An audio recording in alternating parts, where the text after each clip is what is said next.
Today's episode of Socially Democratic is presented to you by Dunn Street. Dunn Street is a progressive campaign agency that specialises in community organising. We work with non-profit and community-based organisations, trade unions, progressive businesses and social democratic parties across the globe to develop strategies, train engagement staff in leadership and power building, and help you execute your campaign with data-driven tactics and actions. And in 2022, Dunn Street will continue to work with folks that want to share their stories, inspire others, take action, and organise communities for change. To find out how you can partner with Dunn Street, hit us up at dunstreet.com.au. Today's episode is also brought to you by Maurice Blackburn Lawyers.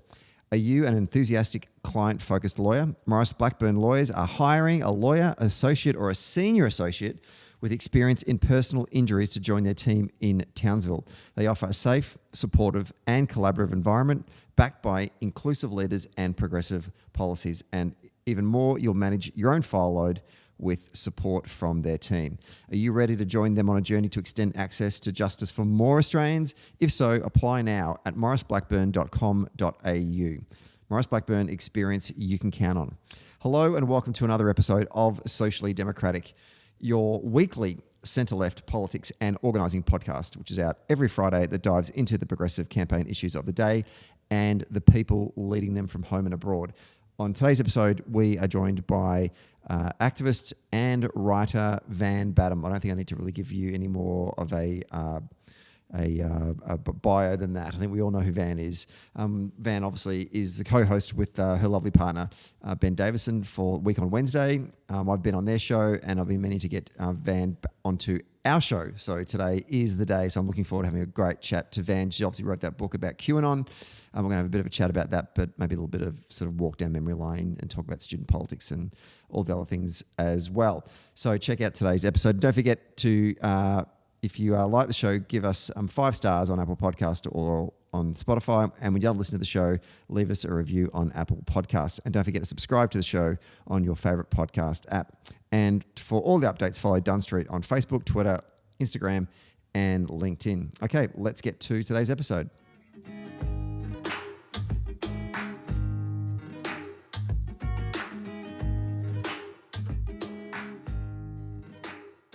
We are taping this one on a Thursday afternoon on the lands of the Wurundjeri people, and I am joined, not on the line actually, in situ, which is rare these days given what's happened with COVID, and then we've all just moved our entire life onto Zoom or Teams. She's an Australian writer and activist, a playwright and a novelist, and the co-host of the weekly podcast Week on Wednesday.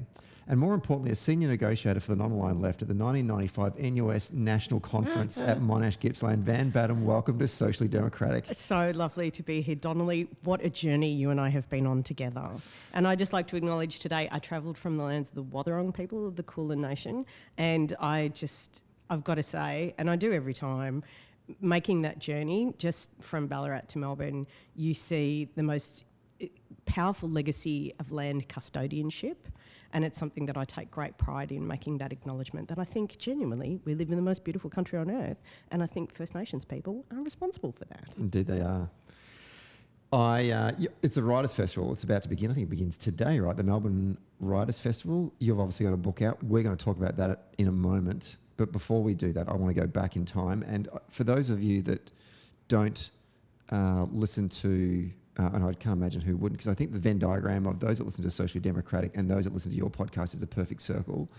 But yeah, it's a shared interest. Yeah. Yeah, we like to think of you guys as the machine. You do the machine end and we do the policy output end. Yeah, you're the policy nerds, absolutely. Yeah, absolutely. And I love it, and that's how it's supposed to work. So when I came on your show, and I think we kind of gave your audience a bit of a background as to you and I and how we met and all that kind of stuff. But for those who don't... In brutal factional conflict. Indeed. And for those of you that listen to Social Democratic that don't know that, Van and I obviously met through student politics. You were a delegate from where? I was a delegate from God's own university, the University of Wollongong, the greatest university in the history of education. And I was very proud to represent my fantastic regional university, although I wasn't typical for your NUS hack profile, having no political ambitions, which is always a bit of a spoiler alert for people, but also being one of the very few people who was doing a creative arts degree at the time. Which is funny because later on I want to ask you questions about how you made that jump, but I guess that starts to make more sense because, you know, when I met you, you know, when we're all in politics, we just make the assumption that we want to have a prolonged career in politics. Yet when politics finished for you, you did make the jump into the creative arts world. I want to ask you about that in a moment, but before we do that, when you look back on student politics, I know a lot of ex-hacks walk away from it and kind of almost try and hide that past. It's like there's a level of shame that they don't want to admit that they were involved in student politics and they loved it so much. But there are others that did love it. I fall into that category. I found student politics to be a hoot of a time. Oh, it was an incredible time.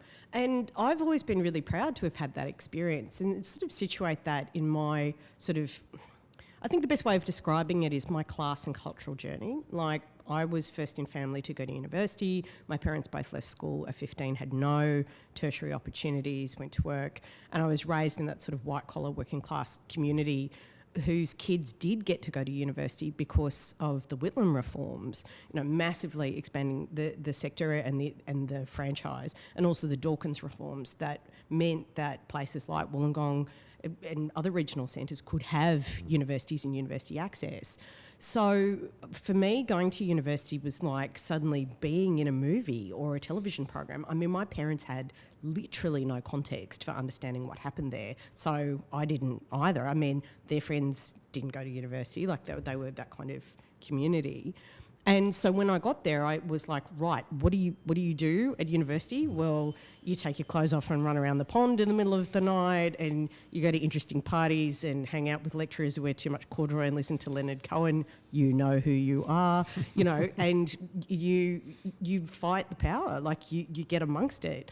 And that's what I thought university was about, because I'd seen it on TV and read about it in notorious Frank Morehouse books, and that's what I did. And I got involved in student politics because I was the chick at the bar who was really into bands. Like, I had a few band T-shirts, and a friend of mine was in righteous umbrage about some campus issue and was like, we've got to do something about these people and blah, blah, blah. And I sort of stared into my Tui's black and was like, yeah, man, totally, somebody should.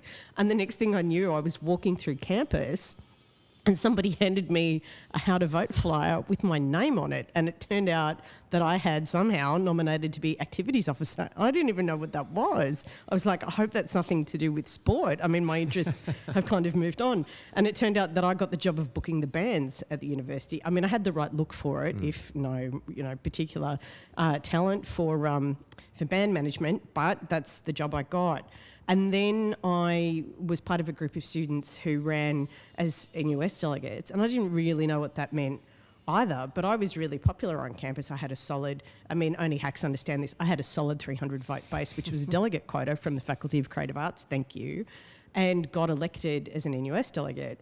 And at the time, I was a member of the Labor Party, which was something I'd never even thought about because my parents were Labor people, my grandparents were members of the party, everybody was a union member. And it was, just a cultural thing. And there was a Labor club on campus, so I joined it.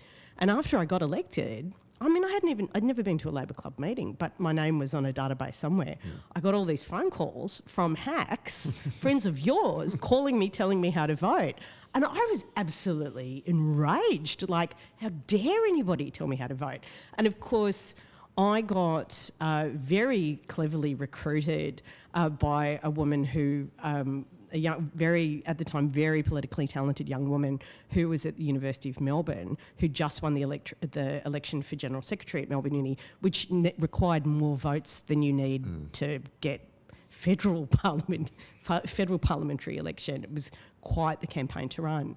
And she found me and she was like, look, it's okay to be Labor and not be in a Labor faction. I'm Labor and I'm not in a Labor faction. It turned out she was in the Pledge, which was the sort of hard left Labor faction. Yeah, I know, right? And she was like, you can have radical environment politics, you can be heavily involved in your women's collective, you can do all the things that you are doing and be in my faction with me. And I was like, well, that sounds like where I belong. So I went off to the non-line left. And I did, after a couple of years of brutal fights with people like you, I did let my Labor membership lapse and went into the sort of long tantrum against Labor politics that, I endured for the best part of a decade. But that was very much of its time. I mean, I was in Wollongong where there were feral problems with branch stacking and all the stuff that has long since been cleaned up and fixed. But it was a time, it was the 1990s, the Cold War was ending, there was, this confrontation on the left about the Soviet project had obviously been a total disaster. Where did hard left people go? Like, if you believed in collectivism and cooperativism, which has always been a very solid part of my politics, but hasn't necessarily had the sort of connection with the organised labour movement in Australia as cooperative politics does in the UK, for example. You ended up in the environment movement because that's sort of where the fight had shifted. But after that sort of experience, I went to the UK and was very much found my people in British Labour, which is something that obviously got me on the path I am now and felt much more reconnected to my people.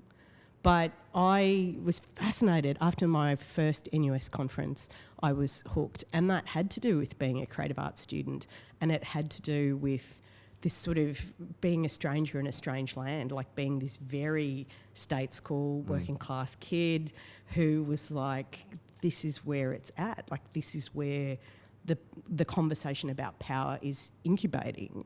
And the factional traditions and the songs and the flags and the T-shirts and the alignments and the drama and the affairs and, it had an appeal to me as a theatre person, just going, this is spectacle and this is the intersection of performance and power and all the things I'm interested in. And I was addicted, like immediately, like hooked on my first shot, Donnelly. What, if you think about the most memorable moment of an NUS conference for you, which is the one that stands out the most? Oh, I had many.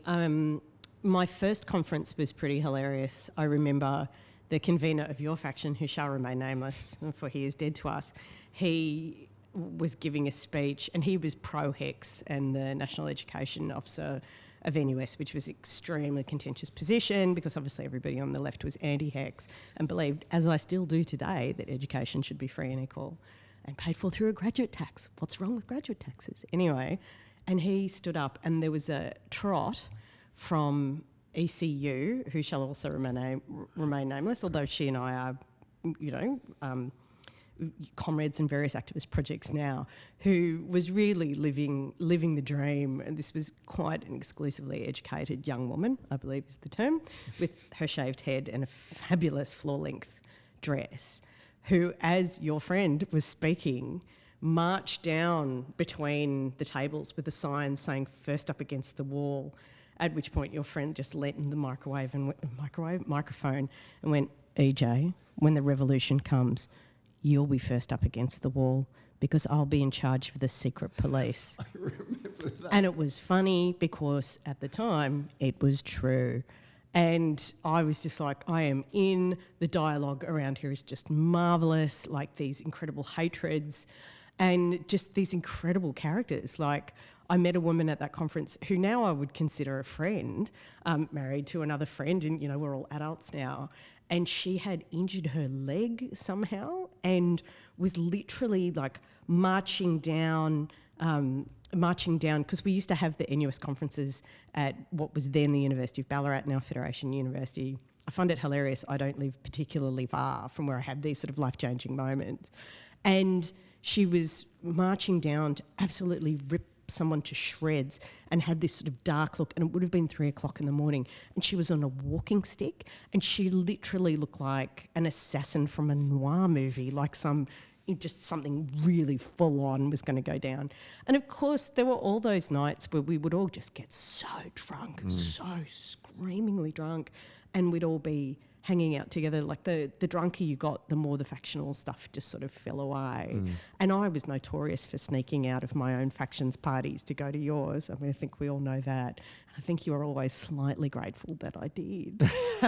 Well, I mean, I think the unity parties were always notoriously the best because we just had the best resources. We had a lot of alcohol and it was very, very well organised. And when we had a beer whip and all that kind of stuff, and that was one of the most contentious positions to get elected to. It wasn't the general secretary spot; it was who was going to be organising all the grog for the week. Oh yeah, I mean, it was so funny, and I think I fundamentally knew that at the time. Although my faction notoriously had resources of its own, yes, it was. That's true. Yeah, specifically, as I'm sure you all remember, girls who might have really been into hugging trees but were interested in hugging other things as well, I think was part of the attraction there. But that was, I mean, all the interpersonal drama was always so funny. But of course, I mean, I had my infamous moments. I took my clothes off on conference floor once to make a rather salient point that I think, had a lifelong impact for good, for ill, who can tell, on a couple of people who were there who were perhaps not used to people taking their clothes off, not doing creative arts degrees, where for us that was quite normal. That was one of the many interesting things I did. I got purged from my own faction that was a sort of infamous moment where there was an enormous fight around a constitutional change and you really had to be there. Is this CN119? This is CN119. And if you don't know what that means, you weren't there. But literally everyone who was there, it's like a code word that calls from the deep. It's like the sound of Cthulhu rumbling under the earth. CN119. And I had taken a minority position in my faction. It had to do with state branch funding allocations. Like, it was hilarious. And it became this, from each according to their ability to each according to their needs. And we only needed 25% of the floor to sink the vote because it was a constitutional change. And I was purged from my faction for taking the position that state branch funds, state branches should control their own funds. This is hilarious. I mean, can you think of anything more ridiculous? And everybody was like, no, it should have been one state collectivist pool. And I was like, that would just be reinforcing the federal hierarchy. The kind of things you get so impassioned about as a student. And we sunk it. We did it. We actually did it. I put myself in some compromising positions to get those votes only, but I got them and sunk this motion. I was up against half of my own caucus, Left Alliance, the Trots I despised, you guys, and the Labor student, the NLS, I think they're called now, but the Labor left students.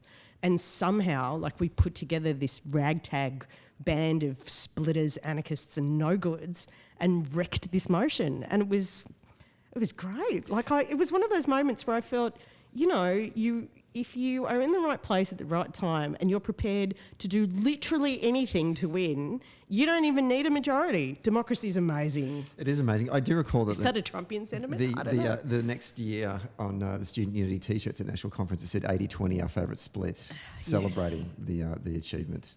I don't know why we were doing that. We must be winding someone up. You were on the wrong side. No, 80-20 was the justification for HEX.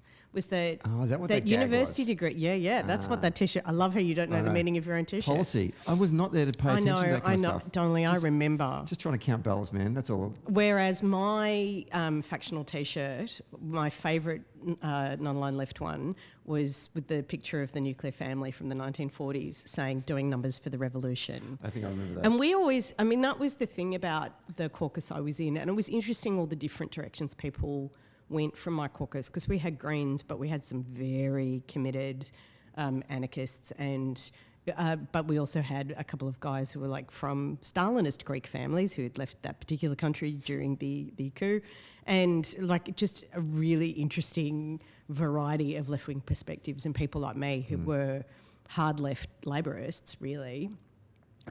But we did really have that sense of doing numbers for the revolution and learning how the machine worked, so we would be able to have policy influence. And in terms of the people who are attracted to those kind of politics, it's been interesting to see just where those sort of friends of mine have ended up, because they've ended up, some of them went into political careers in the Greens, some of them did Labor stuff, but others went into unions, but a lot of them just went into the NGO sector with a much more sort of brutal understanding of the real politics of change, which I found that was a good contribution for me to make, to be in that political space of people who were willing to my partner Ben and I have a saying in our house, which is you can achieve anything in politics if you're not interested in taking the credit. And non-aligned left people really lived that. Some wigged out and became trots and quite useless, and that's very sad. But I don't hang out with them anymore.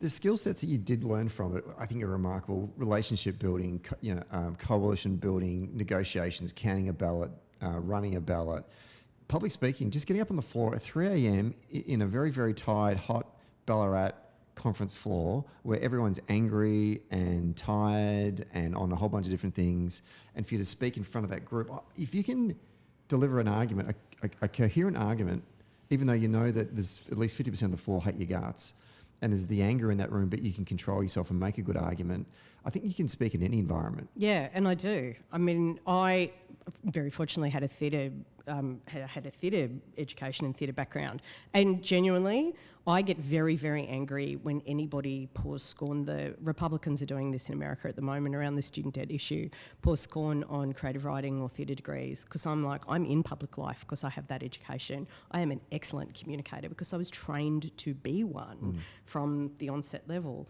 And something that I learned, and CN119 is a good example, that the skills that I had developed in my degree of persuasion and confidence.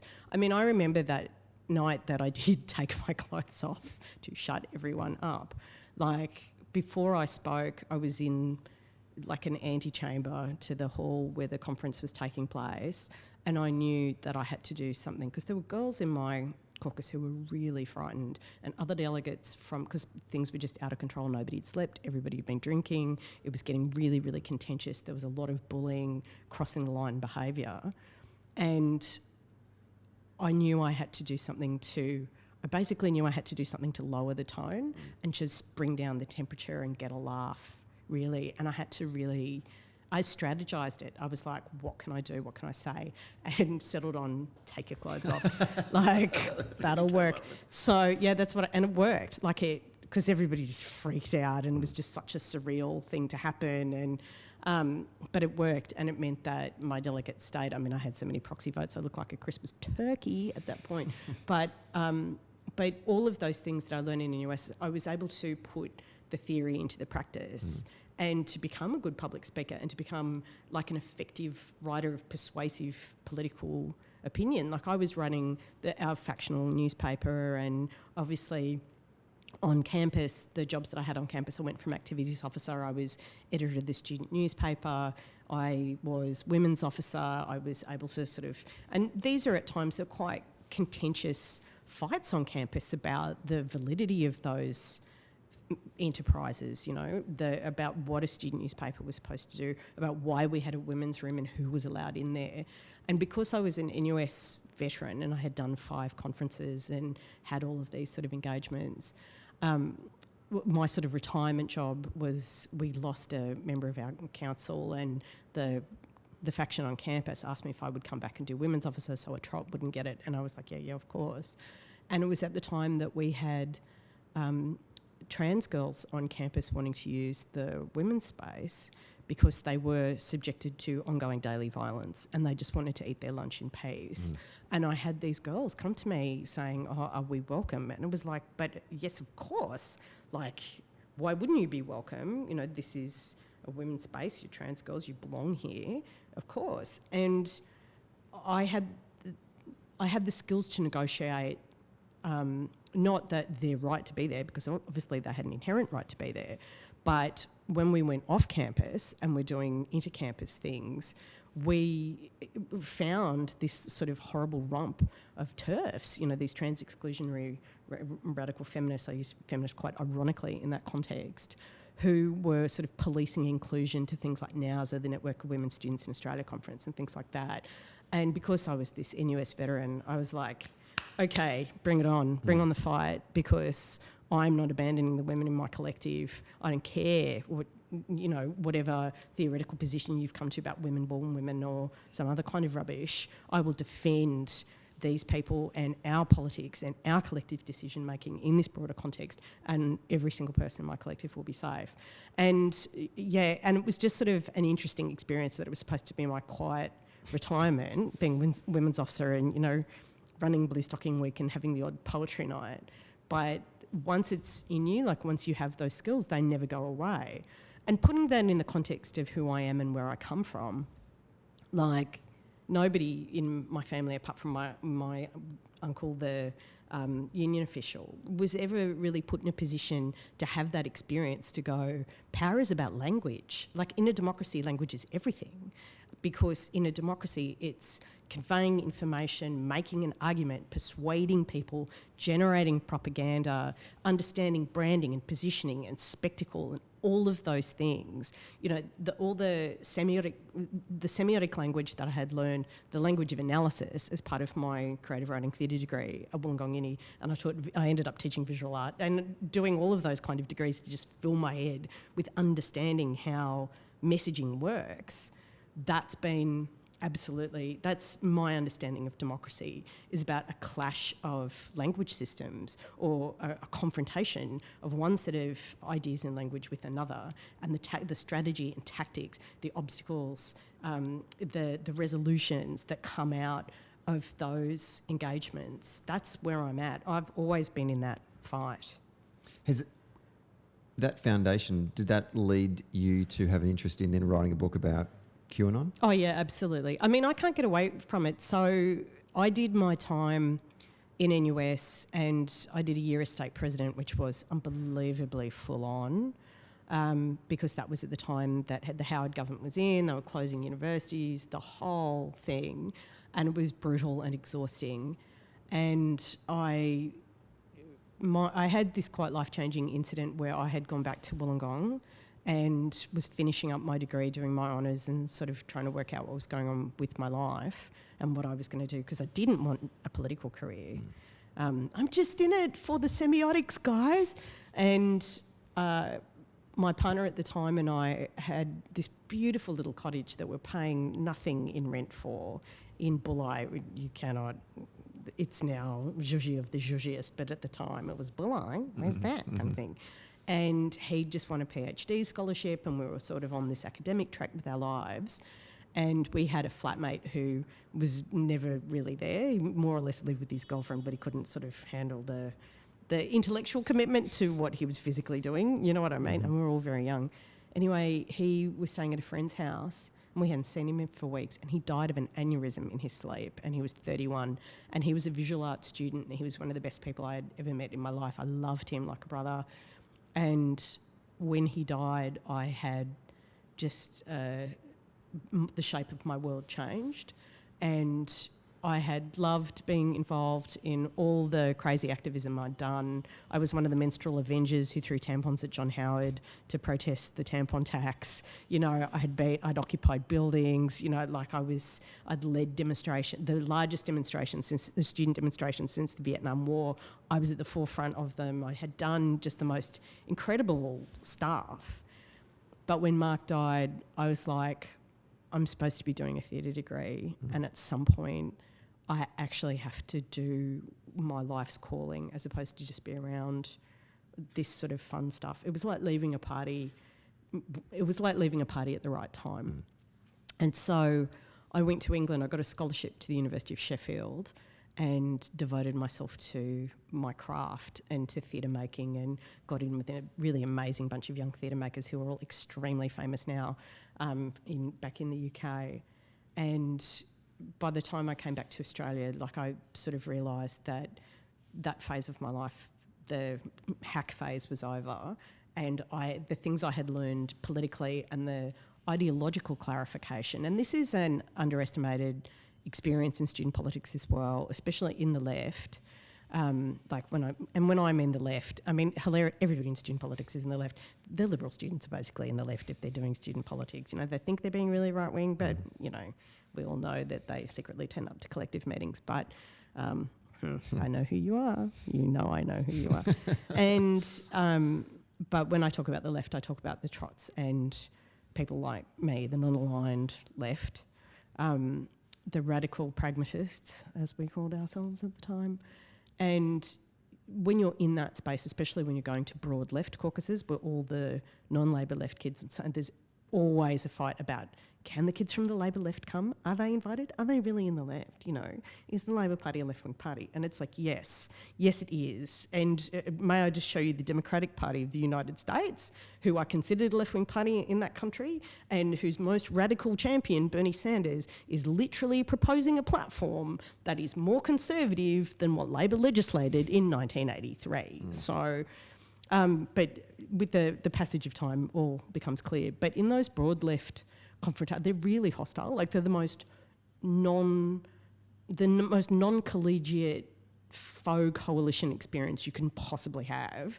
And I just, at the end, I just refused to go, because I was like, I am not going to meetings to get class shamed by people who went to extremely expensive private schools about what the proletariat wants. Like, the proletariat are my parents, and I can speak authentically about their values and experiences and material needs, and you can't, because your dad works for the World Bank.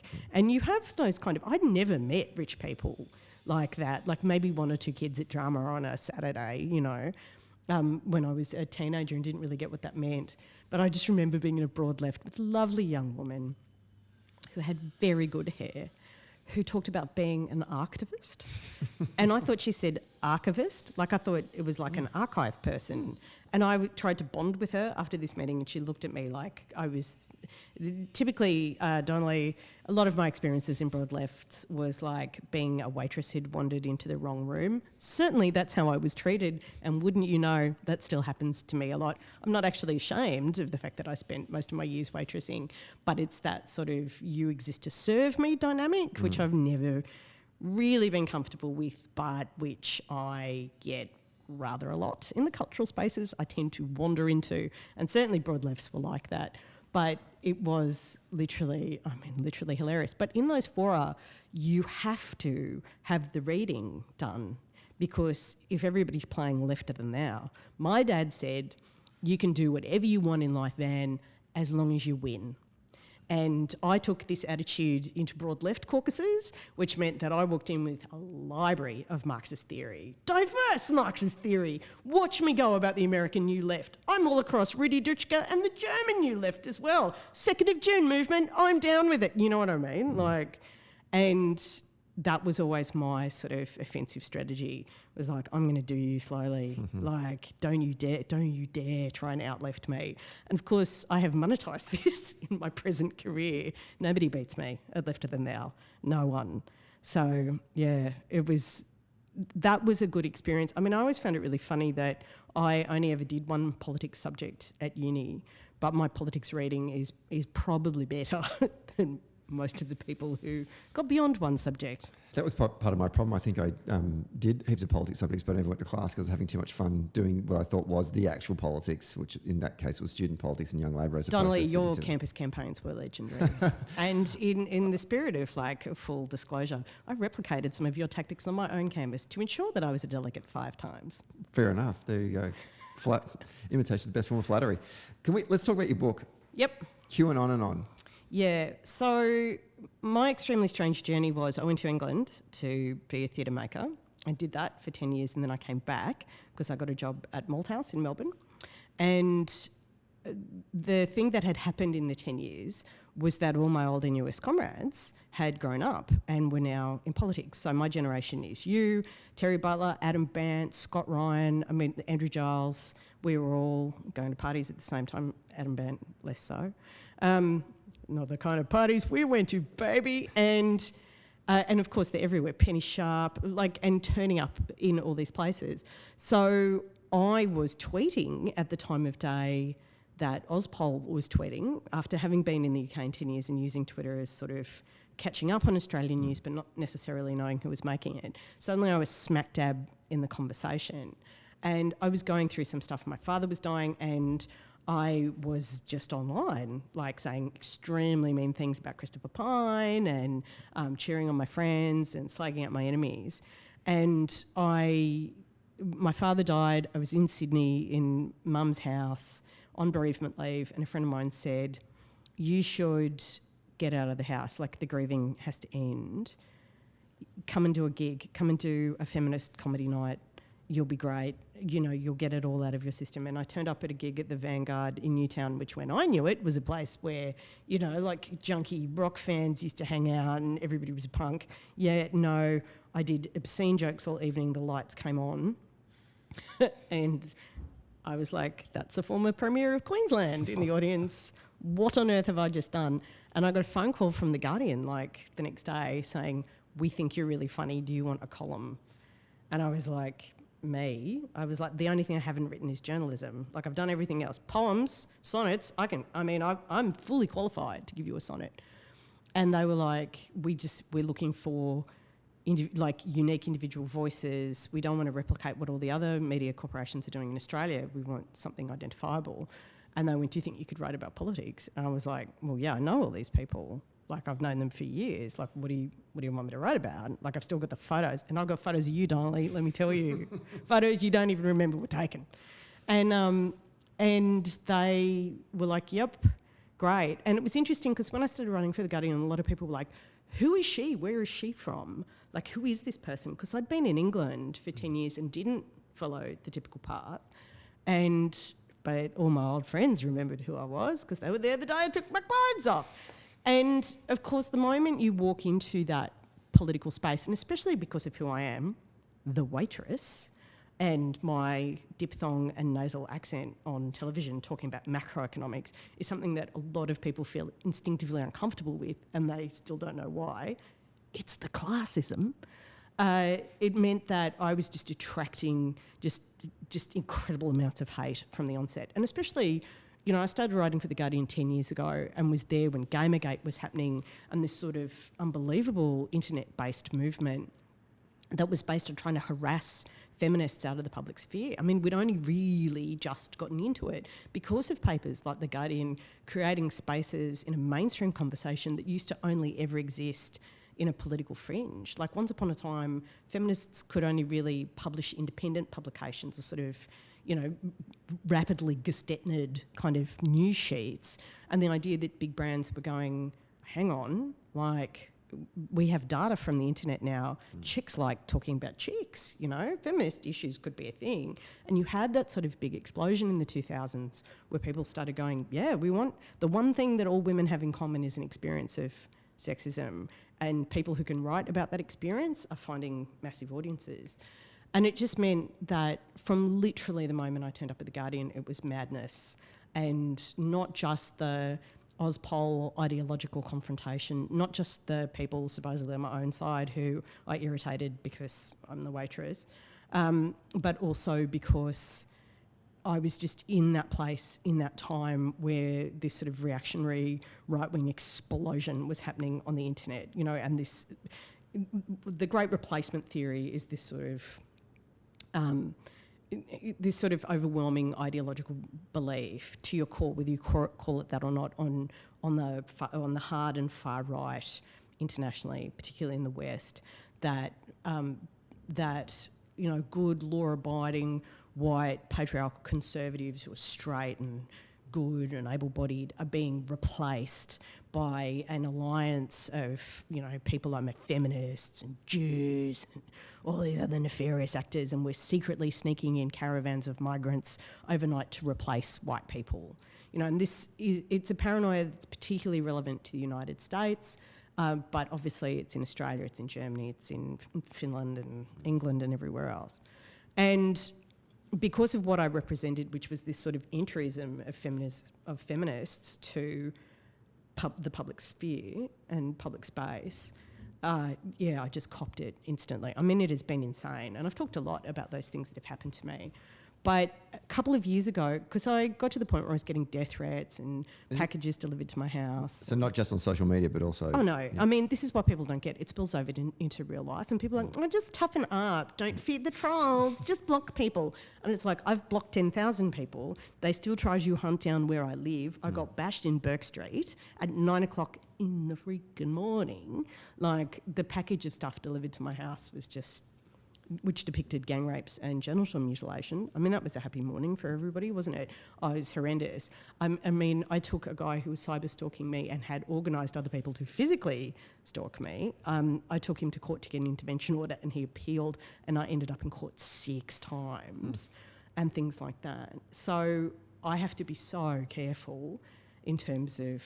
I mean, I'm just dehumanised to vast communities of people who've read that I should be run over, I should be killed, I'm stupid. Like, you know, obviously I slept my way to the top, and I'm like, this is the top? I'm surprised I didn't have to sleep with more people, frankly. And the whole, you know, this whole question of legitimacy around me even having a platform, which is classism and sexism, it's just meant that I have to take threats really really seriously. I log everybody who's mean to me on the internet. I have all of these files, like all of these, just in case it's the kind of person who will bash me or kill me or send me death threats or whatever, because that happens to me. And a couple of years ago, there was like a new flavour of abuse, and it was this bizarre apocalyptic language, this fight between white hats and black hats, and me being accused of being a pedophile groomer because I worked for The Guardian. And I was like, what on earth is this? Is new? This is a new one. And it turned out I had stumbled onto QAnon really early. And because in my files, I'm just like, this is lunatic, sort of weird evangelical stuff.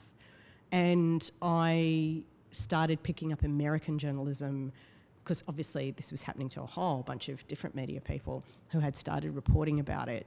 And I was like, those guys, those are the guys who are sending these weird messages, these weird comments, and sort of bookmarked the reporters who were in this space and started following what was going on. And were these people based in Australia or overseas? They're everywhere. Right. They're everywhere. There's QAnon. At the time? At the time, there was an American flavour to it. There's always an American flavour to it. But there were POMs, there were a couple of extremely weird Scandinavians, and then the sort of Australian right, who I knew quite confrontationally, because I, very proud anti-fascist, and have gone to the the counter-Nazi, anti-Nazi, anti-fascist protests in Melbourne, which were all happening in 2014, 2015. 2015, I think, is the key year when they were trying to mobilise groups like the True Blue Crew and the Lad Society. They're, Australian, I can't even remember their all. I mean, they're the same bunch of guys. Yeah. And I was very visible to them because I had gone to the protest, which I can't do anymore because it's become too dangerous, unfortunately, which makes me very sad. But I saw them sort of merge, that hard Australian right that I knew started to merge with this weird apocalyptic community into this amorphous QAnon monster. And having friends who are extremism monitors in Australia, I was checking in with them going, something's happening, isn't it? And they were like, yeah, something's happening. There's been this sort of marriage of traditional conspiracy theory nonsense and neo-Nazis, really, and neo-fascism, and they're coming together, and it's bad. And then, of course, when the pandemic hit, and I had so many followers on Facebook and Twitter who were like, my aunt, my cousin, my sister, my brother, they have fallen in with some kind of weird internet cult. Do you know anything about it? I could go, well, yeah, like I do. This is really bad. And I wrote an article in 2020 in September, which is sort of at the height of the madness in Victoria, saying, and it was based on a piece of news that a guy who was running a QAnon website in the United States had been rumbled and making a fortune from this website. So for people who don't know what QAnon is, an anonymous prophet called Q, who claims to be a secret agent somewhere in the American government, gives these sort of like coded statements about the war between the holy saviour Donald Trump and the evil deep state who are trying to destroy him. And it's mad stuff. And it's recycled essentially anti-Semitic propaganda that's been around for, not joking, 2,500 years, as I found out when I was doing the research for my book. It's very old stuff. And it's all sort of been repurposed. It's written in the language of a spy thriller. Whoever is doing the post clearly reads a lot of Robert Ludlum and all the books my dad used to read when I was a kid. And I was like, hang on, like these are all names of Tom Clancy books, like... And these appear originally on a website called 4chan and then 8chan, which is now called 8kun. And these communities of people translate them. Anyway, this guy called Jason Galinas was running a website devoted to Q research for all of these, amateur sleuths passing these mysterious pronouncements. And it turned out he was a vice president at Citibank with an interest in data mining. And I took great joy in writing a Guardian article about this, saying these guys are scammers. These dudes know that anyone who believes in a conspiracy theory can be convinced to believe in anything. And you only have to find 10,000 idiots to give you $10 and you've made $100,000 and you haven't really had to do anything. This is what I mean, all politics is language. And the article went insane. It went completely viral, and so many people, hundreds of people wrote to me, and I got a phone call from the wife of one of my friends from school saying that she had had an encounter with QAnon people in her yoga class, and her yoga guru had wigged out and was talking about the lizard people, and she'd seen this article and she just needed to talk about it. And I got a phone call from Hardy Grant, who I've published stuff with before, who are my publishers, who went, "We've seen your QAnon article, we think there could be a book in this, would you do it?" And I went, "Oh yeah," and told them the story of this friend of mine who in the book I call Michelle, and they were like, "Yep, done, great, when can you deliver?" And I had 3 months. I don't think I've ever I was doing 17-hour days and it got pretty crazy. But I went undercover in QAnon and in their various internet communities and studied them and got to know them, and I had all these sort of fake personas that I had created as part of this research.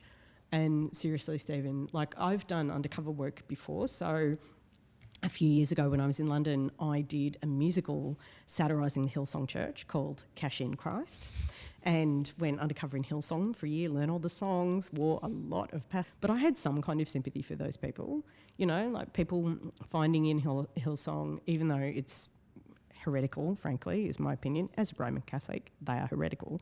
That people did find comfort in fellowship and that there was community stuff. And some of the things Pentecostals do, if not Hillsong particularly well, is welcoming the stranger. And you can get your head around that and go, look, there is value here to some people. QAnon people, my sympathy dropped day by day. I just, at one point, somebody was telling me they were going to leave their partner because their partner refused to believe in conspiracy theories with them. And I was just like, I didn't say this because I'm undercover, but it was like, dude, your life is not going to get any better than this. The fact that that woman loves you now is frankly a miracle based on your personality. And if you're willing to let her go, nothing is going to improve. Literally nothing. Who are they? Who was attracted to this QAnon? Middle class people. Really? Middle class people. Look, one of the great mythologies, that was the big surprise, because one of the great mythologies of the rise of Trump, that there was a really early article when Trump came down the golden elevator. I believe it's in the New York Times. If I had my notes in front of me, I would probably be able to give you a reference that sort of positioned, and it's become dogma on the left, particularly on the lefter bits of the left, that Trump voters are the poor, displaced, white working class of a globalised economy in America, and that these poor, uneducated, working class people are the ones who are being led towards this populist because of their economic discontent. And the spoiler alert here is that that community of people who are displaced, who have had their jobs offshored, who've had no infrastructure investment, who are living in decaying communities, the collapse of Michigan, all of those things, what's the matter with Kansas, those disenfranchised white working class people are there, but they're not the Trump base. If you're working class in America, you do not have time or money to be the Trump base. It's quite expensive to support Trump in America. You get the fundraising emails about, 50 times a day for a start. And there's some research that came out recently that talked about the single largest determinant of if you were a Trump voter, apart from being white, was that you're a member of a homeowners association. It's those white neighbourhoods of property owners, the petit bourgeois, who are invested in the Trump project because of this great replacement theory that some of them have never heard about but sort of believe instinctively that brown people or, LGBTQIA people, trans women, are going into their spaces and taking them over, and they're going to be pushed out and they're going to lose their status. QAnon, conspiracy theories, Trumpism, it's a pretty closed Venn universe. It's about status anxiety. And if you have no status, that's not your anxiety. If you are a disenfranchised working class person in the United States of America, your anxiety is around how you're going to feed your family and how you're possibly going to put together an income in a society that doesn't have a functioning welfare state to try and get out of where you are, of trying to get meals on the table tomorrow, essentially. And yes, there are working class people who vote for Trump, but that's not the character of that movement. And of course, revealingly, the character of the movement that backed extremism in Germany in that crucial period of the 1930s were the same. Sociologists refer to it as the lumpen proletariat, the lumpen bourgeoisie, like a bourgeois class that's obsessed with status, who's obsessed with maintaining their sort of social position and authority, that has the money to indulge extremist adventurism. There's an American sociologist called Thomas Macaulay, who I talk about in my book, who's written about this very specifically. And again and again and again and again, the people I encountered in my QAnon groups, they were small business people, they might have been nurses, teachers, lawyers, doctors. One of the most famous QAnon identities in Australia was a practicing psychiatrist, which is genuinely terrifying. And I've learned, since I've been on book tour as well, the people who come to talk to me about the stuff that about QAnon and about the book, they pick up on that. They're like, my cousin is an accountant. He went to university. I don't understand why he believes in lizard people. I don't understand why my yoga guru, who runs a successful small business, has wigged out like this. I don't understand how my cousin, my uncle, my brother, who runs like a eco-tourist B&B in the north of New South Wales, who used to be a hippie, he's now waving Trump flags. Like, I don't get what's going on. But it's tied particularly to this middle-class bourgeois anxiety. And and like I said, it takes money to invest in the QAnon stuff as well. You have to have disposable time to be part of these forums and, study Q posts and go to your online QAnon meeting to translate whatever the latest pronouncement is and the rest of it. But also going to the conferences and buying the merchandise and all of those things. A really great American newsreader, I think it was Joyanne Reid, made the point, who's an African-American woman, like after January 6, which obviously was saturated with QAnon people, that which working class person in America has the money to fly to Washington, stay at the Hilton and overthrow the government on the weekend? Yeah, that's a good point. When January 6 happened, and I think I got the impression that a lot of supporters of Q, God, it even sounds stupid saying that out loud, but anyway, Trump supporters in particular were looking to Q as if the pronouncements from him or her, or them. Yeah, them, yeah. Were that eventually things would be returned to normal, that Donald Trump is sort of leader in exile, he'll come back, he'll return as the president of the United States, yada, yada, yada. And obviously, we're 2 years down the track. Has that really impacted Q and their following? Have people sort of gone, oh, this has been a fantasy, this is a ruse? No, because, there was a lot of fanfare when Trump lost the election, that there were people going, oh my God, it was all a lie. And I don't necessarily put any credibility on that, because the communities I were in were like, well, clearly the election was stolen. Like, clearly it was. You have to remember, these people live in what's called, what cult experts call a sealed information environment, where they don't admit any information that contradicts their worldview. They're not in communities that engage with or discuss or have any dialogue around anything that contradicts these beliefs that they hold. And they hold those beliefs willingly, and they have reasoned themselves into holding them. It's one of the pieces of advice I give in the book, and to anybody who's like, I don't know how to get my uncle out of this, is saying you can't argue a person out. You can't argue with rationality someone out of a position which is irrational. Somebody who's made a decision to believe that Donald Trump is an infallible God emperor fighting the evil lizard people conspiracy is not a person you can say, but hey, Mum, lizard people don't exist. Mum is way past you once we're talking about the lizard people. And these sort of self-chosen systems of belief and narrative. Another mythology is that people who believe in QAnon are stupid or poorly read, and that's not true at all. In fact, they're hyper-literate. They read more than you and I do. They're constantly consuming information. It's just bad information, and it's propaganda that asserts this dominant worldview. And of course, once you're into lizard people, spy games, Donald Trump got Emperorland, what's actually happening politically is irrelevant to you. And also because of the class that they're from. Like the lumpen bourgeoisie have their material needs overwhelmingly met. Money isn't really a problem for these people, which is why they can spend it on dressing up like Paul Revere and going to Washington and all the nutty stuff they do. And even there was some data that came out during the anti-lockdown protests in Australia, particularly in Melbourne, around who the people who sort of fall into those, what we would in Australia, the freedom movement, anti-lockdown protesters, anti-vaxxers, who those people are. Basically, Palmer United Party, or what are they called now? United Australia Party, UAP voters. They're all on a minimum of 80,000 a year. You know, like, and their biggest complaint was around the functioning of their businesses. The communities that I were in, the Australians that I saw, like, they were setting up alternative commercial systems, essentially, of seeking out one another as customers, as unvaxxed customers for their businesses to get around the rules. Like, I saw heaps and heaps of that. Oh, I'm a massage therapist and I practice Reiki massage, and you can, like, I will accept non-vaccinated people because we're pure bloods and whatever, and with a special discounted rate of X and blah. Like, it's very much that kind of mindset. And that's what's so interesting about how well-funded and well-organised these movements become. There are bad faith political actors who know that there are people in the community who will pay them handsomely and participate politically and mobilise on the basis of being offered a fantasy. And they will do it in the same way that they will, you know, pay for any other, they'll pay to see a Marvel movie.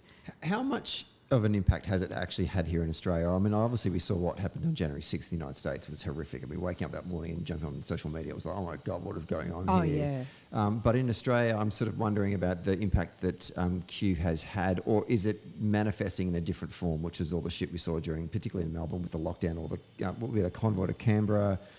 We had all the anti-lockdown rallies and anti-vaccination rallies. I mean, is it manifesting in that kind of community? Yeah, so they did set Old Parliament House on fire. I mean, that's significant. Setting on fire the Museum of Australian Democracy, because there's a local mythology in every sort of QAnon-y community.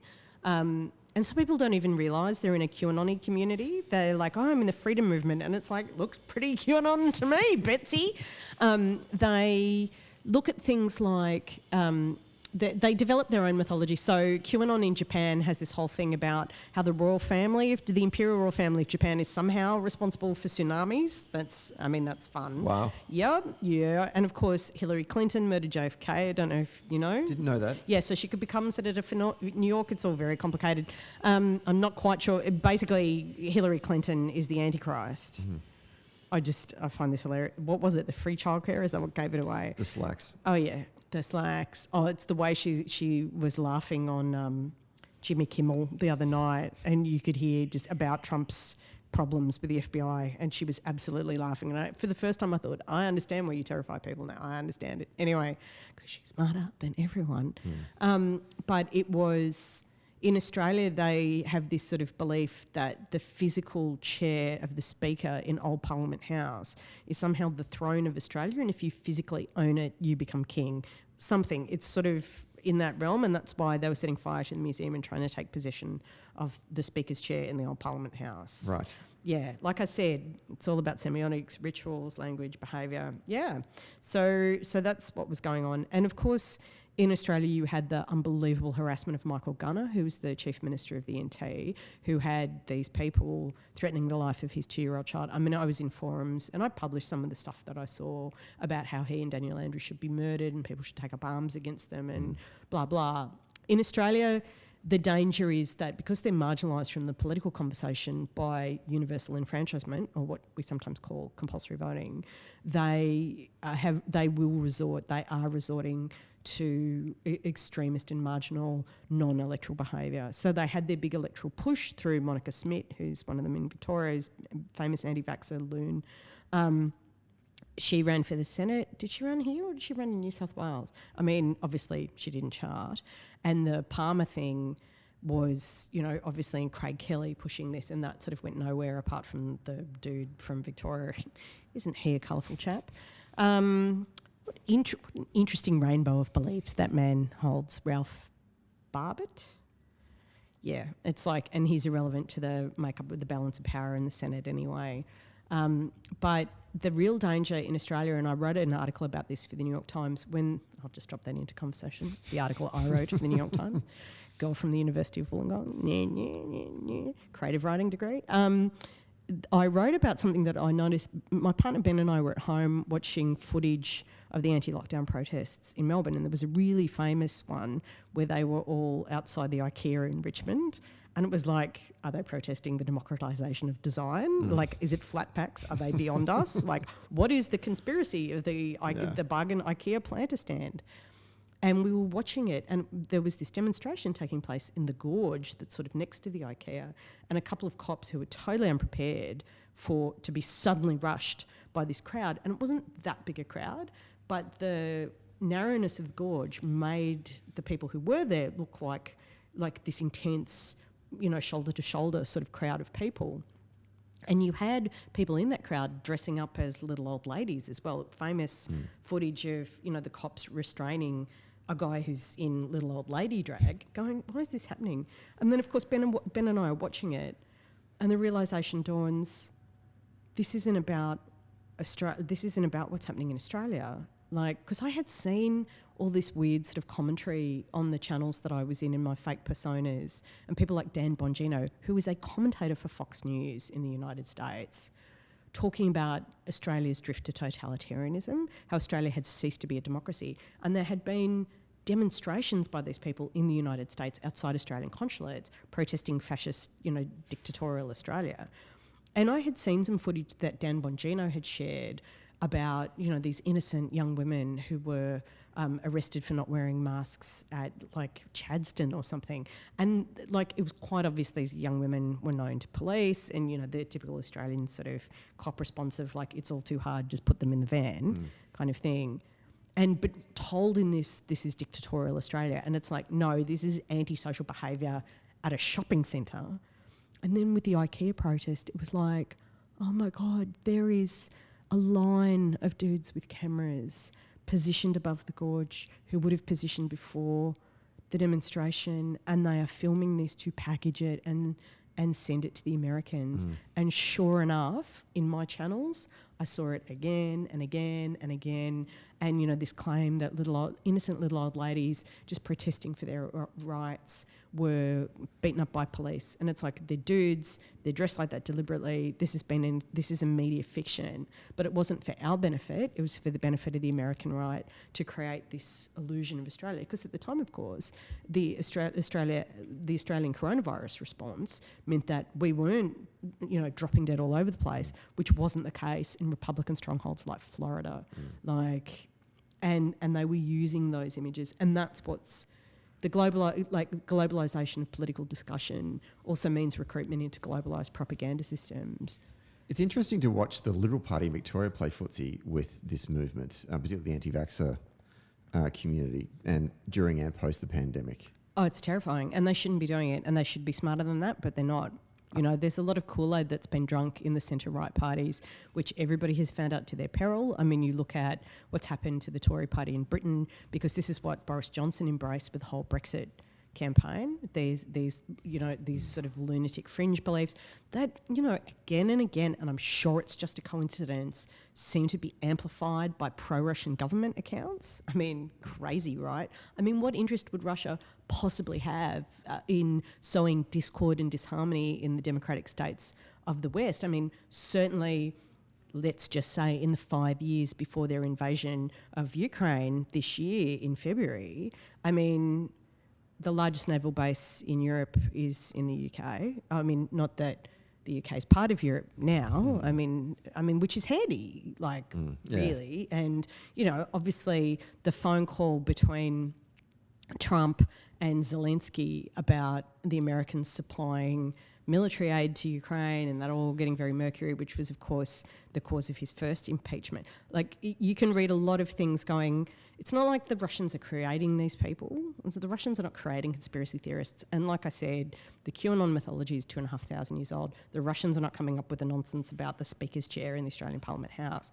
But they amplify this. There's a really good book written by a friend of mine who I interviewed in my book called Nina Yankovic, who's a disinformation scholar who advised the present government of Ukraine about counter-disinformation against Russian propaganda, who's an expert in all of this stuff. And the point she makes in that book is that, you know, bad faith actors, whether the Russians or any other sort of anti-Western government, they don't create this stuff, but they amplify division and they create, you know, the appearance that these movements are much bigger than they are. And they use various information warfare tools in order to do that, because while the West is divided and crazy and, you know, like drifting towards fascism or maybe not, is everything okay? Are they going to kill Daniel Andrews and Michael Gunner? We don't even know. The focus on domestic resolution obviously is going to be prioritised over, say, the defence of a sovereign country that maybe Russia is planning to invade. Is there how much responsibility do we lay at the hands, or the feet rather, of mainstream media? Are people, from your research, were people seeking out alternate sources of, you know, quote unquote news because they were sort of looking at the mainstream news and going, this doesn't reflect my attitudes, or I'm not interested in this, or... Yeah. I mean, that is a big part of it, is that people do seek out alternative forms of information because they want to confirm their own biases. And the really interesting part of writing the book for me was going, wow, do I do this? And you know, like, because I want to live in a progressive left-wing world that's moving towards socialism at whatever speed it's capable of, really. I mean, that's really where what my heart yearns for, is democratic socialism. And obviously I have a bias in going, oh, wow, this piece of news confirms my worldview that that's what's happening. And writing the book, I was like, you know, I've really got to make an effort to get out of my own bubble and understand what's going on, and have made a point of reading a lot more broadly, but obviously within the pro-democratic spectrum. Like, I'm not particularly interested in the opinions of authoritarians, but there needs to be a dialogue between the left and the centre-right. The most powerful coalition in history involved the radical left, the centre-left, centrist liberals and the centre-right, and defeated Nazism in Europe. And that, you know, was an unambiguous good. And that's really how Western societies, that coalition has to continue, because fascists have no loyalty to anyone, not even to themselves, and will kill and destroy everything, as we're seeing, you know, in these in the sort of neo-fascist movements. And so I understand the mistrust of a corporate news that has, you know, that has got certain subjects wrong and not provided the analysis they should have, like covering the whole Trump ascendancy as some kind of like tennis match between a reality TV star and that woman who everybody thought was a bit smart for her own good, was unbelievably unhealthy for democracy. And we have had an issue that in a media environment, a media industry that's been commercially broken by the internet and is still trying to work out the place of mastheads and legacy media and how that's all supposed to function. You have networks that went, we're just going to double down on the audience we have and get them to spend more money. Like, I had this very revelatory experience. I was in Texas when Lehman Brothers collapsed, and when the Bush government, the Bush administration at the time, had to bail out Lehman Brothers, and you had Republicans giving billions of dollars in aid to all these other businesses affected in the famous bailouts at the time. And watching Fox News in a hotel room in Texas when that happened was one of the most terrifying experiences of my life, because it was maximum overdrive, like literally commentators screaming about the disaster that was unfolding, and it was a disaster and this was such a disaster, cut immediately to ads for over-the-counter medications to make you feel calmer. So it'd be like, oh my God, the economy is collapsing, everything is going wrong, what is the government going to do? I'm just watching all this value fall off everything, your retirement fund, your kids' college fund, it's all falling apart. Have you ever felt feelings of anxiousness or restlessness? Do you struggle to get to sleep at night. You might want to try Survivatax, and it was just completely surreal. And that's the money-making model. Like, that's what they're doing.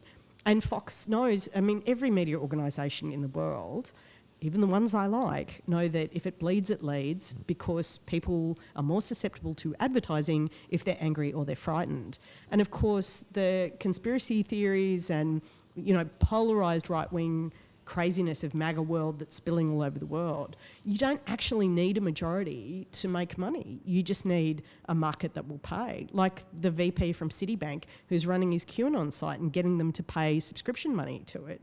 You don't need a massive amount of people to make a massive amount of money. And Trump has cottoned on to this. Like, Trump is just, he's just a walking narcissism. He's a megalomaniac with no ideological conviction one way or another. Like, ideology is beyond his physical body, and therefore he doesn't really care about it. He would stab anyone, destroy anyone. But he has gravitated towards these mythologies and these positions, one, because they feed his ego, but two, they feed his pockets. Like, the Trump fundraising emails are just unbelievable. And there has, of course, been this recent exposure in America of how the money is going to him personally and to his enterprises, this political fundraising money, not to any of the candidates in the Republican Party that he supports. And the grift is real. In my book, I talk about it a lot, calling it conspiracy entrepreneurialism, that if you just say the right thing at the right time in front of the people with money, it doesn't need to be a huge community, just one that's willing to pay.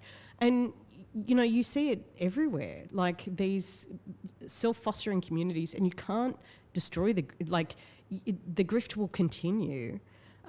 What's required is massive amounts of institutional cultural resistance to disinformation, so it becomes socially unpalatable and, a form of self-marginalisation to enter these communities that the rest of the community doesn't accept in order to minimise the size of the damage that they can create. It's interesting actually watching, all of the things that's been going on in the United States recently. Every little crisis that happens with Donald Trump, he is making money out of it. Emails go out, fundraising emails go out to his lists to try and make more money out of it. So he kind of, in some ways, he actually wants like the stuff around the what do you call it? The materials, the fucking, what are those things called? I've got a mental block. All the materials that's in Mar-a-Lago that he shouldn't have. Basically. Oh, yeah, the documents. All the documentations, exactly. He wants that story to kind of kick along because he's making money out of it. Oh, yeah, absolutely. At the same time. Yep. I know you got to go, so last question.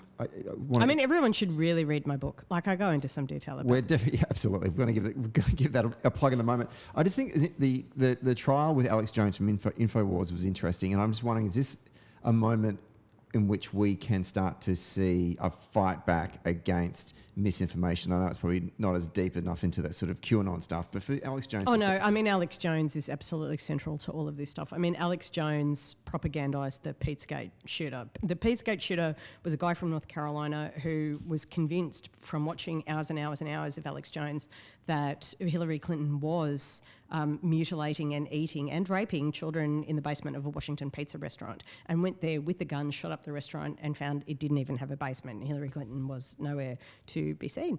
And that was all propagandised through Alex Jones and the people he was promoting. Alex Jones creates like this perpetual hysteria machine. And the other thing too is I want people to understand the function of Alex Jones in that kind of propaganda environment, because you can justify to yourself that you're still centrist and you're too reasonable if you reject Alex Jones, because he makes Tucker Carlson, who's also a white supremacist and a nationalist and a loon and a grifter, an extremely dangerous right-wing demagogue, he makes him look perfectly reasonable. It's constantly pushing the window of what's acceptable to people, and these are radicalisation channels, and they know that. Like Steve Bannon, who emerges as the villain in my book, he is an extremely intelligent man. He is basically the Nathan Bedford Forrest of the modern far right. He is tactically and theoretically quite brilliant and has understood how to, like as I did as a student, understood that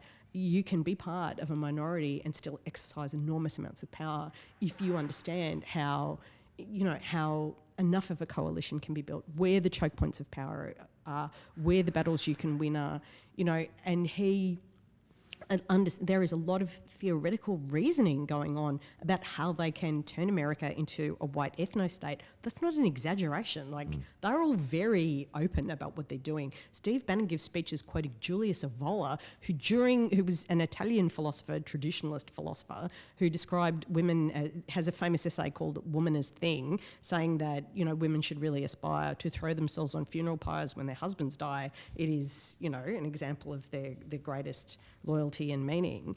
And Julius Evola was writing this stuff in Italy during fascism, decided that the fascists in Italy were too weak and went to Germany to be with people who are a little bit more hardcore. Bannon quotes him. They are part of a extremely well-resourced, well-reasoned right-wing infrastructure, and they are looking at systems of power and how they can take them over. The kind of things that have been going on with the appointment of judges under Trump, tell me you think Trump ever read the CV of a single judge that he appointed. There are lists, they've already talked about how if they get power again, they're going to fire everybody and they're going to take over. And the QAnon community and this community of believers, and this is the real danger that I don't know if Liberal Party opportunists in Victoria or elsewhere understand that they're in. Because what happened in the United States is that the traditional centre-right, the establishment centre-right, the machinists of the right who didn't really think about the ideology beyond a few things they kind of supported, went, look at this crowd of people who will make propaganda on their own dime, who will mobilise online, who will spread disinformation, who will turn up to protests, who will do these things. We can use them. We can use them as a solid, reliable vote. We can use them, and this is the important element in America.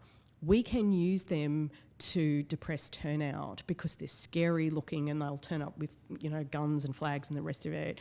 They will convince the marginalised people who tend to vote Democrat to not turn up because they feel unsafe. Isn't this great? We can have this army of mobilisation and we can use them to message test. They'll put out all of this crazy disinformation and whatever gets purchased, we will run with in a mainstream sense. Isn't this great? You can see the Liberals in Victoria. In the United States, who are a couple of years ahead of us, and you can see the just sort of party boys in Victoria going, yeah, we can do that, and we can sort of have them out on the streets and cause chaos and dysfunction and blame everything on Daniel Andrews and position ourselves as these sort of champions of freedom, even though these people sort of max out at about 15,000 people. But what happens is they take over the party structure, and in America, that has meant that if you don't toe the line with this nuttery, you will lose. Liz Cheney, literally one of the most right-wing pro-democracy people ever, lost her, what we would call a pre-selection, her primary, because she wasn't crazy enough right-wing. She's a freaking Cheney, and she's not right-wing enough for these people because she refused to, be in the Trump cult. In Australia, the greater threat to the Liberal Party is that universal enfranchisement, also known as compulsory voting, means that if the Liberal Party gets taken over by those people, that's the end of their democratic opportunity, because people don't like them. People don't like extremists. And in a country, and this is why defending universal enfranchisement is the most, if you want to do something to stop extremism, it doesn't matter if you're on the far left, it doesn't matter if you're on the centre right, anything in between, defending that mechanism, keeping them out of our polity is number one, and that gives us the cultural resilience to position ourselves as a legitimate pro-democracy majority rejecting the extremism of a fringe. And the closer the Liberal Party want to get to them, the more they'll find themselves alienated. And you can see it. You can see that Tory drift happening in terms of the Teals. I mean, the Teals they're aspirational Liberals. The purging of Julia Banks, which I just thought was suicidal from the Liberals, isn't she your poster girl kind of candidate, self-made, migrant family, socially liberal, economically conservative, that's quite a potent vote attractor. Dumped.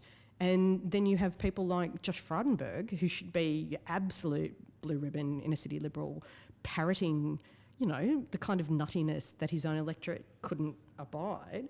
And of course the Nationals growing in power in Western Australia, as for whatever that's worth. How many Conservative voters are left in Western Australia? 12, and most of them are National Party now. It's a taint and a poison that I don't think the Liberals are borrowing so heavily from the American and British playbooks. But of course, the threat is that the Liberals will start doubling down on abolishing universal enfranchisement, and that's the real danger. On that note, you did end on a high note, because I'd like to know that the Liberal Party are about to disintegrate into their own black hole. How can you buy the book? What's the name of the book? Qanon and On? Look, you can, I always say first, your local independent bookstore. It's always online. You can always order it online. You can get it at Woolies and Big W. Always support an Australian chain like Dymocks over an international one, but you can get it from Book Depository, Amazon. It's an ebook and it's also an audio book.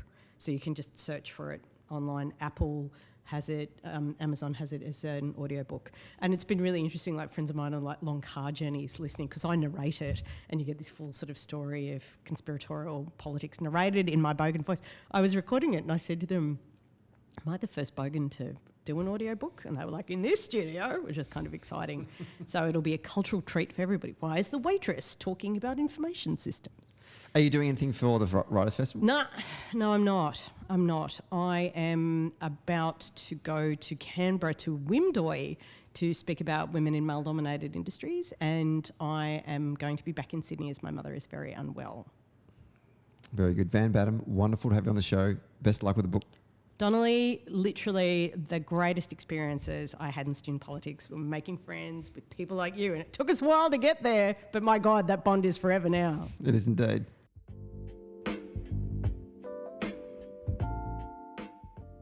Hey there. Thanks for listening to Socially Democratic. Did you like the podcast? Hit the follow or subscribe button and be sure to leave a review on Apple Podcasts or Podchaser. And to get all the latest updates on Socially Democratic, follow Dunn Street on Facebook, Instagram, Twitter and LinkedIn. And we'll see you next Friday.